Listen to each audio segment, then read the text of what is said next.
សួស្តីបងប្អូនថ្ងៃនេះមក clean ម៉ាស៊ីនត្រជាក់ទៀតហើយបងប្អូនអាហ្នឹងពួក heat pump បងប្អូន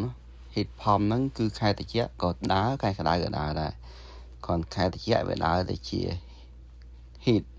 ខែក្តៅវាដើរទៅជាម៉ាស៊ីនត្រជាក់វាប្រវល់ចុះប្រវល់ឡើងមាន revert valve វានៅក្នុងហ្នឹងឥឡូវចូលខែត្រជាក់ហើយវាដើរទៅវាចេះតែ load ដើរទៅចេះ load breaker ហើយ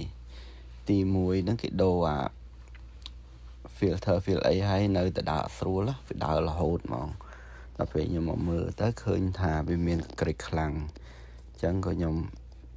clean វាចេញអាកាសធាតុដកមួយបងប្អូនដល់ពេលអញ្ចឹងទៅវារៀងបើកថ្ងៃតិចមកវាស0វិញទៅតែខ្ញុំមក clean នឹងបើកចេញមកទឹកអាក្នុងទយោសិតតកមកបើកចេញហើយ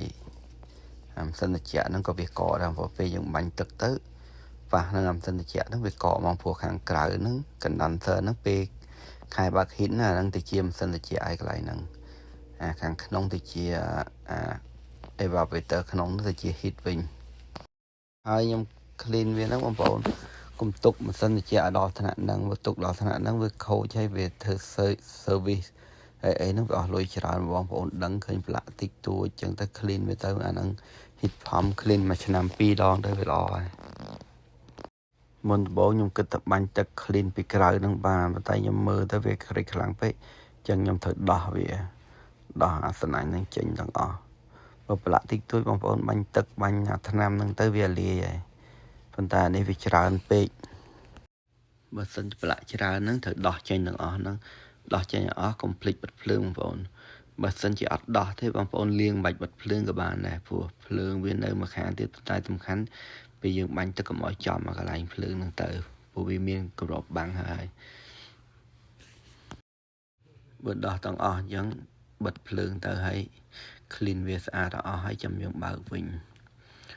ខាងមុខហ្នឹងភាគច្រើនបងប្អូនដោះទៅអត់ឃើញទៅប្រឡាក់ទេប្រឡាក់តិចតួចអញ្ចឹងហ្នឹងតែបើនៅជារៀងខាងក្រោយខាងឆ្វេងខាងស្ដាំព្រោះខាង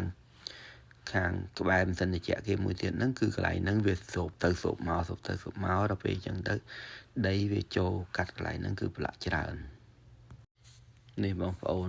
ប្រឡាក់នេះវាប្រឡាក់ដល់កហ្មងគឺអាកតិចដីកតិចអីនេះវាបឺតមកហើយម៉ាស៊ីនត្រជាក់ហ្នឹងយ៉ាងតូចក៏ 4-5 ឆ្នាំដែរគេដែរ clean នេះមុននឹង clean ហ្នឹងខ្ញុំបាញ់ទឹកវាសិនឲ្យវាសើមបន្តិចសិនបាទខ្ញុំបាញ់ទឹកថ្នាំអាទឹកថ្នាំហ្នឹងលាយទៅវាលែងឡើងពពុះឡើងអីវាត្រជាក់ពេកកកអស់បងប្អូនមកឃើញខាងក្រោមទឹកកកហើយពេលណាខ្ញុំបាញ់សើមចឹងហើយខ្ញុំបាញ់ថ្នាំហ្នឹងបញ្ចូលទៅវាលាយអាហ្នឹងកតិចដូចរបៀបសបុកពីងអញ្ចឹងមើលទៅវាកតិចដីបន្តិចទៅកោគ្នាយូរទៅក្រាស់ទៅអញ្ចឹងដល់ពេលខ្ញុំចាប់ដើមបាញ់ថ្នាំហ្នឹងលាយទឹកហើយលីងហ្នឹងទិញនៅ Amazon បងប្អូនចាំខ្ញុំដាក់លីងនៅខាងក្រោមឲ្យបងប្អូនទិញធ្វើខ្លួនឯងទៅវាស្រួលកុំឲ្យខាត service វិញចេះលាយច្រើនតិចទៅថ្នាំខ្ញុំលាយដាក់ច្រើនដែរហ្នឹងប៉ុណ្ណឹងវាតាមធម្មតាខ្ញុំលាយសម្រាប់2ម៉ាស៊ីនត្រជាក់អញ្ចឹងហើយនេះខ្ញុំបាញ់វាចូលអស់បាញ់វាទៅអត់មានឡើងពពុះបាននេះត្រជាក់ពេកតែខ្ញុំបាញ់សើមអស់ទៅបានយើងបាញ់ទឹកមកវាលាយចេញមកខ្ញុំបាញ់ឲ្យអស់ហ្នឹងហើយខ្ញុំទុកឲ្យវាមកស្ទុះប្រហែលជា 4-5 នាទីអញ្ចឹងទៅហើយចាប់ដើមបាញ់ទឹកពីលើវិញឥឡូវខ្ញុំដើរបាញ់មកជុំហ្នឹង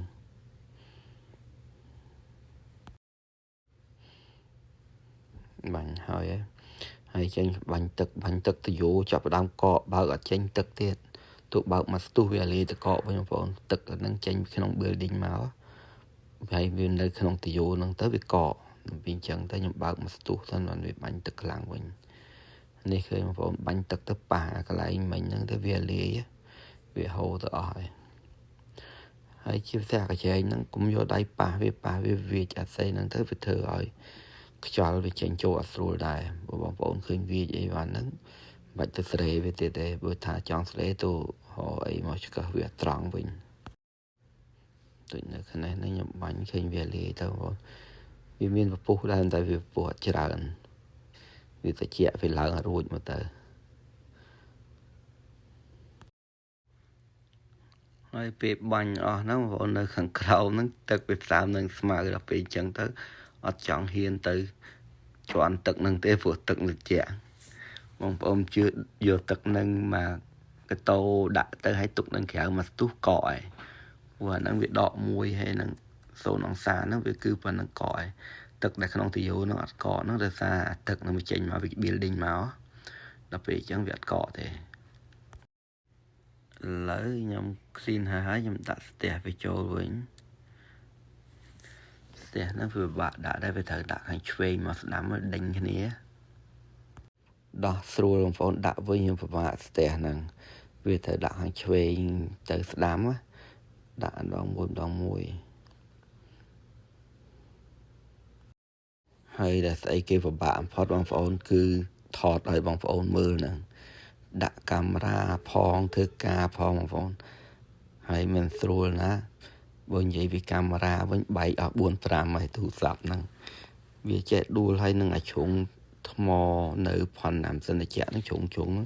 ជួនកាលដួលទៅបោកហ្នឹងបែកខ្នងភាគច្រើនបែកខ្នងទូរស័ព្ទខ្ញុំ4បែកទាំង4បងប្អូនហើយនេះខ្ញុំចាប់វាបញ្ចូលចាប់ហ្នឹងក៏អត់ស្រួលទេពីទី1ត្រជាក់ផងកាន់តែខ្ចៅនឹងអត់ចង់ជាប់ទេព្រោះពាក់ស្រោមដៃទៅកាន់អត់កើតវិញវាអញ្ចឹងដាក់ម្ដងមួយមុំចូលក្នុងខ្ចៅហ្នឹងដាក់ចង់1 ម៉ោងចាប់មើមហើយចង់កន្លះម៉ោងនេះខ្ញុំ clean ហើយអស់ហើយបងប្អូនហើយមើលនេះឃើញស្អាតវិញហើយអរគុណច្រើនបងប្អូនកុំភ្លេចជួយ like ជួយ share និងជួយ subscribe នៅ YouTube ផងបងប្អូនអរគុណច្រើនជម្រាបលាបាយបាយ